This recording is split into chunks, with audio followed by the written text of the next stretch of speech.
અને હવે વાત સંગઠન શક્તિના પ્રણેતા વિશે।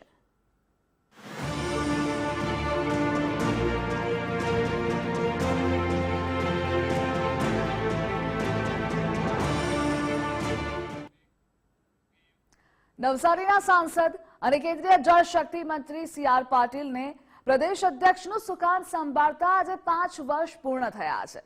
ત્યારે આવો હવે તે પણ જાણીએ કે સંગઠન શક્તિના પ્રણેતાની 5 વર્ષની સફર કઈ દિશામાં રહી।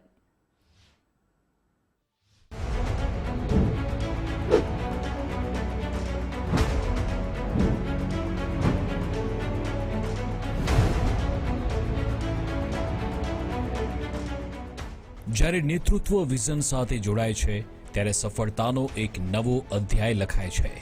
5 વર્ષ પહેલા ગુજરાતમાં ભાજપના ભવિષ્યને નવી દિશા આપવા માટે એક નામ દક્ષિણ ગુજરાતથી આગળ આવ્યું અને તે ચહેરો એટલે કે સંગઠન શક્તિના પ્રણેતા સી.આર. પાટીલ। 20 જુલાઈ 2020માં નવસારીના સાંસદ સી.આર. પાટીલને ગુજરાતના પ્રદેશ અધ્યક્ષની જવાબદારી સોંપવામાં આવી હતી। ત્યારબાદ ગુજરાતની રાજનીતિમાં જે ઇતિહાસ રચાયો તેણે ભૂતકાળના તમામ રેકોર્ડ કેવી રીતે તોડી નાખ્યા તે જાણવા માટે 5 વર્ષ પાછળ જવું પણ જરૂરી છે।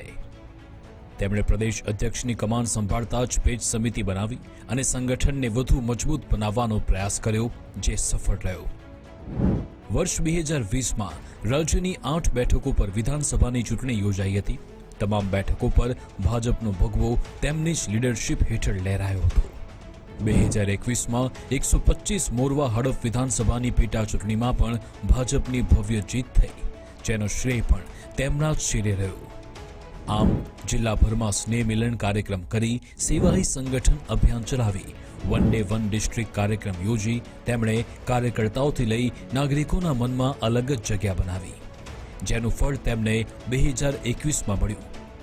ગાંધીનગર મહાનગરપાલિકાની 44 બેઠકોમાંથી 41 બેઠકો પર જનતાએ કમળને આશીર્વાદ આપ્યા।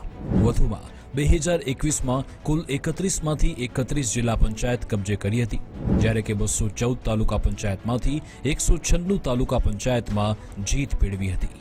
તો વર્ષ 2021માં રાજ્યની તમામ મહાનગરપાલિકાની કુલ 576 બેઠકોમાંથી 483 બેઠકો પર વિજય પ્રાપ્ત કર્યો, જેનું સુંદર પરિણામ વર્ષ 2022ની વિધાનસભા ચૂંટણીમાં જોવા મળ્યું। તેમના જ નેતૃત્વ હેઠળ વિધાનસભાની કુલ 182 બેઠકોમાંથી 156 બેઠકો જીતી ઐતિહાસિક જીત મેળવી, જેની સીધી અસર વર્ષ 2024માં લોકસભાની ચૂંટણી પર પણ જોવા મળી। ભાજપે કુલ 26માંથી 25 બેઠકો પર જીત હાંસિલ કરી। મહત્વનું છે કે સી.આર. પાટીલની પ્રદેશ પ્રમુખ તરીકે વરણી થયા પછી સહકારી ક્ષેત્રની ચૂંટણીમાં કુલ 219 સંસ્થાઓમાં પણ વિજય મેળવ્યો છે। આ પરિણામ આંકડા સ્વરૂપે જે રીતે જોવા મળે છે તેની પાછળનું કારણ તેમનું સ્ટ્રોંગ નેતૃત્વ જ છે। છેલ્લા 5 વર્ષની અંદર જે વચનો આપ્યા હતા એમાંથી લગભગ 78% જેટલા વચનો પૂર્ણ કરવામાં આવ્યા છે અને બાકીના એ લાંબા ગાળાના જે વચનો હોય છે એ પાઇપલાઇનમાં છે અને એ સિવાય જે વચનો નથી આપ્યા એવા પણ અનેક વચનો ભારતીય જનતા પાર્ટીએ લોકોની અપેક્ષા હતી એ પૂર્ણ કરવામાં ક્યાંય પાછી પારી નથી કરી। એક કાર્યકર્તાથી લઈ તેઓ કેન્દ્રીય જળ શક્તિ મંત્રી બન્યા છે। ગુજરાતની સાથે સાથે દેશની પ્રગતિને પણ વધુ પાવરફુલ બનાવવા તેઓ દિવસ રાત મહેનત કંઈક આ જ રીતે કરે છે। પ્રદેશ અધ્યક્ષ તરીકેના આજે તેમના નેતૃત્વના 5 વર્ષ પૂર્ણ થયા છે। આ 5 વર્ષ શ્રમના, સંઘર્ષના અને ગુજરાતને નવી રાજકીય ઊંચાઈએ લઈ જવા માટે નિર્ણાયક સાબિત થયા છે।